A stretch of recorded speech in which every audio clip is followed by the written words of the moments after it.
I promised in the previous video that I would try to make my own illustration using techniques inspired by Ayami Kojima's process, so here we are. For this piece, I tried to gather a lot of symbols Ayami Kojima usually uses in her art. So we have skulls, roses, bats, the moon, and of course a bunch of gothic motifs. I really wanted it to feel inspired by her spirit without directly copying one artwork. And for this piece, we're going to need honestly a ridiculous amount of traditional materials. I started with a sketch and then upsized it because, as I mentioned before, Ayami Kojima works on a really large format, and I think that's one of the reasons she is able to fit so many intricate details into her artwork. So I decided to follow the process as closely as I could. I transferred the sketch onto A3 paper. It's a thick watercolor paper, and I'm actually drawing on the back side because I can't find silk pressed watercolor paper in my city. I didn't want heavy texture because it just wouldn't give the same feeling as her work. I'm guessing she probably uses something smoother, maybe closer to Bahong paper, but I honestly can only speculate, I started slowly building everything up with thin layers of mechanical pencil because it's way more precise. And here I actually made a mistake that completely backfired later, but I'll talk about that in a second. I never really see the final result clearly in my head. It's more like a blurry silhouette of what I want to achieve. What helps me the most is separating light and dark areas and focusing on contrast first. And honestly, contrast is something I struggle with a lot. Ayami Kojima has insane tonal control. Her paintings always feel so balanced and readable no matter how detailed they are, and that's one of the things that fascinated me the most about her work. I really wanted to achieve the same feeling where every shape feels distinct from each other.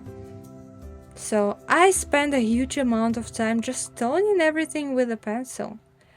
Technically, I could have done it faster with ink in darker areas, but the problem is that ink is permanent. If I messed up, I'd basically have to restart the whole piece, and I definitely did not have the emotional strength for all that. So, what happened? Why did this decision backfire later? After you finish the light pencil toning, you're supposed to seal it with gesso, or in my case acrylic medium because I didn't have any gesso. The point is to lock the graphite in place so it won't move around and stain the acrylic layers later. But because I used way too much pencil in the dark areas, there was a lot of graphite dust sitting on the paper. And when I started brushing acrylic medium over it, the graphite started floating around and staining everything. Some areas became muddy immediately, especially the clothing and the roses, but the face survived pretty well, so I decided to keep going instead of giving up completely. Even though it definitely destroyed my mood for a while. Yeah. After sealing everything, I started using modeling paste and slowly building up thin acrylic layers diluted with acrylic medium. You can dilute acrylic with water too, but I personally liked the watercolor-like effect acrylic medium gave me much more, especially in the beginning stages. Oh. I'm pretty sure Ayami Kojima works similarly to oil painting, starting from extremely thin, translucent layers and gradually making them thicker and more opaque. So I tried following that approach too. I even made my own little paint containers from bottle caps because I didn't want to spend extra money, and honestly, it worked surprisingly well.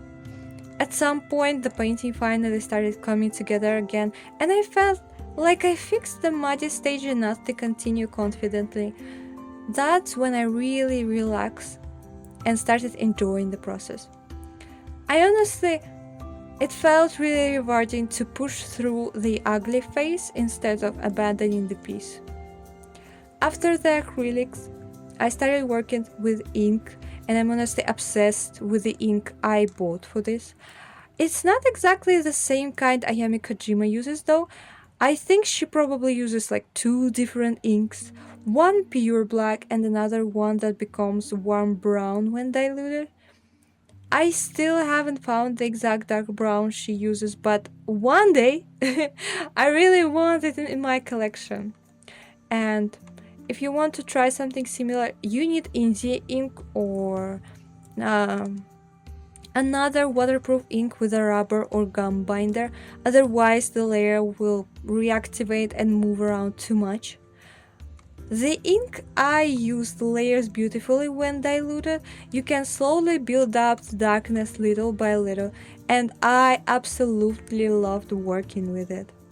For the final details, I used charcoal pencil, or how they translated Conte pencil. I don't know what's the difference. So I could have used them earlier too, but honestly I was scared because charcoal is much stronger and harder to control than the regular pencil.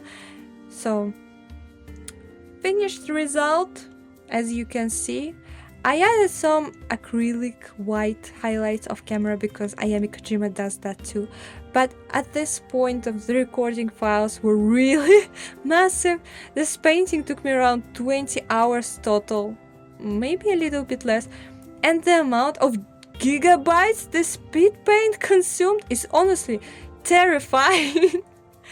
But I'm really proud of myself, and I'm not saying it looks exactly like Ayami Kojima's work or that people would mistake it for one of her paintings. No, it still has traces of my own style to it, but I think it carries a little bit of her spirit maybe, and honestly this was my main goal.